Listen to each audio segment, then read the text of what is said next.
જય કિસાન ખેડૂત મિત્રો, જુઓ આ મગફળી છે 60 દીની અવસ્થા. એમાં છે કઈ પાન, એમાં છે નીચે કઈ હુયો.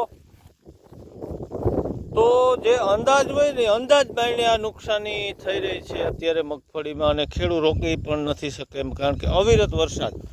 અને બાજુની જ આપણી મગફળી છે એને પણ આપણે જોઈ. આ 128 નંબર રોગ પ્રતિકારક શક્તિ ધરાવતી એવી આપણે બહુ વાતો કરી ને.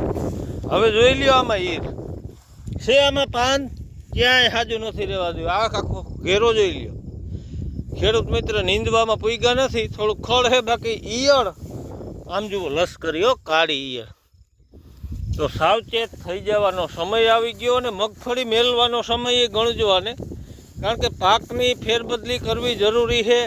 અને ખોટા ષડયંત્ર આંકી અને કપાસ ન થાય ને એવું આ લોકોએ જે કર્યું છે ને એની હિસાબે આ રોગ આવ્યા છે.